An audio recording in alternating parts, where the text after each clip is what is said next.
নমস্কার, খুকুমনি কিচেনে সকলকে স্বাগত। আজকে তৈরি করে দেখাবো চিংড়ি মাছ দিয়ে কচুর শাকের রেসিপি। এই রান্নাটি কিন্তু সকলেই পারেন, তবে যারা নতুন রাঁধুনি তাদের জন্য এই রান্নাটি কাজে লাগবে।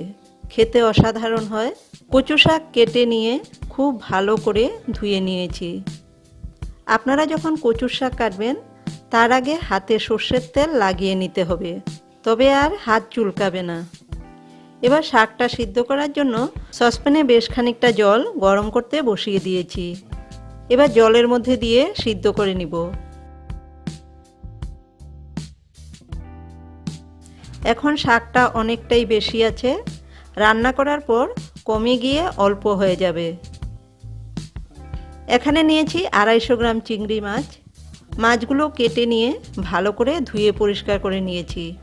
এবার এর মধ্যে হাফ টিস্পুন লবণ আর 1/4 টিস্পুন হলুদের গুঁড়ো দিয়ে দিব। লবণ আর হলুদ দিয়ে চিংড়ি মাছগুলো ভালো করে মেখে নিব। কচু শাকের জন্য একটা মশলা রেডি করে নিব।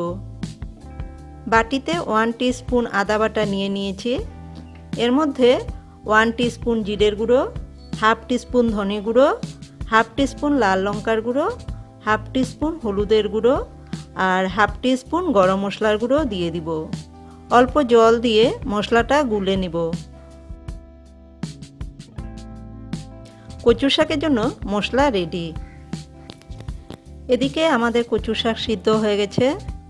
এবার ঝাঁঝরি হাতা দিয়ে শাকের জল ঝরিয়ে অন্য একটা পাত্রের মধ্যে তুলে নিব। সমস্ত শাক জল ঝরিয়ে তুলে নিয়েছি। কড়াইতে 4 টিস্পুন সর্ষের তেল দিলাম। তেল গরম হয়ে গেলে লবণ হলুদ মাখানো চিংড়ি মাছগুলো দিয়ে দিব। মিডিয়াম ফ্লেমে রেখে 1 থেকে 1.5 মিনিট সময় মাছগুলো ভেজে নিব। খুব বেশি সময় নিয়ে মাছগুলো ভাজার দরকার নেই, তবে শক্ত হয়ে যাবে। আমি 2 মিনিট সময় নিয়ে মাছগুলো ভেজে নিয়েছি। এবার একটা পাত্রের মধ্যে তুলে রেখে দিব। এই তেলের মধ্যে আরও 2 টেবিল স্পুন তেল দিলাম। ফোড়নে দিব 2টো ফাটিয়ে নেওয়া শুকনো লঙ্কা, হাফ টিস্পুন গোটা জিরে, 2 টুকরো তেজপাতা। এবার 15 থেকে 20 সেকেন্ড ফোড়নটাকে ভেজে নিয়ে দিয়ে দিব মশলার মিশ্রণটা। নাড়াচাড়া করে দিব। লো টু মিডিয়াম ফ্লেমে রেখে 3 থেকে 4 মিনিট সময় নিয়ে মশলাটাকে কষিয়ে নিব। মশলা কষিয়ে নেওয়া হয়ে গেছে, মশলা থেকে তেল ছেড়ে দিয়েছে। এবার দিয়ে দিব সিদ্ধ করে রাখা কচু শাক। মশলার সাথে ভালো করে মিশিয়ে দিব। খুব ভালো করে মিশিয়ে নিতে হবে। দিয়ে দিব 1 টিস্পুন লবণ বা স্বাদ অনুসারে লবণ। নাড়াচাড়া করে মিশিয়ে দিব। এবার লো টু মিডিয়াম ফ্লেমে 7 থেকে 8 মিনিট সময়ের জন্য ঢাকা দিয়ে রেখে দিব। 8 মিনিট হয়ে গেছে, ঢাকনাটাকে তুলে নিলাম। ভালো করে নাড়িয়ে দিব।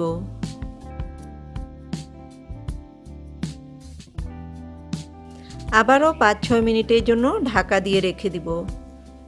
5 মিনিট হয়ে গেছে, ঢাকনাটাকে তুলে আবারও নাড়াচাড়া করে দিব। এবার দিয়ে দিব ভেজে রাখা চিংড়ি মাছ। মাছটা দিয়ে ভালো করে নাড়িয়ে দিব।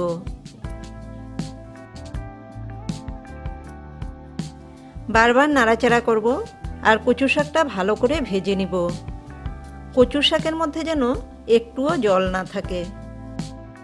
খুব ভালো করে ভেজে নিতে হবে। একটু সময় নিয়ে কিন্তু রান্নাটা করতে হবে। দেখুন শাক একদম মজে গেছে। শাকের মধ্যে আর একটুও জল নেই। এই সময়ে দিয়ে দিব 1 টিস্পুন চিনি, 1 টিস্পুন ঘি, অল্প একটু নারকেল কোড়া, 3টে চিড়ে নেওয়া কাঁচা লঙ্কা। সমস্ত কিছু দিয়ে ভালো করে নাড়িয়ে দিব। আপনাদের কাছে যদি নারকেল কোড়া না থাকে তবে না দিলেও চলবে। এই সময়ে শাকটাকে বারবার নাড়াচাড়া করতে থাকতে হবে। আরও 2 থেকে 3 মিনিট সময় মিডিয়াম ফ্লেমে রেখে বারবার নাড়াচাড়া করে শাকটাকে রান্না করে নিতে হবে। আমাদের চিংড়ি মাছ দিয়ে কচুর শাক একদম তৈরি।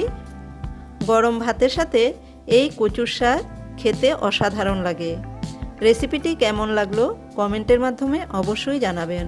ভালো লেগে থাকলে একটি লাইক করবেন। চ্যানেলটিকে সাবস্ক্রাইব করে পাশে থাকা বেল আইকনটি প্রেস করে দিবেন, যাতে আমার নতুন কোনো ভিডিও আপলোড করলে সবার আগে নোটিফিকেশন আপনাদের কাছে পৌঁছে যায়। ধন্যবাদ।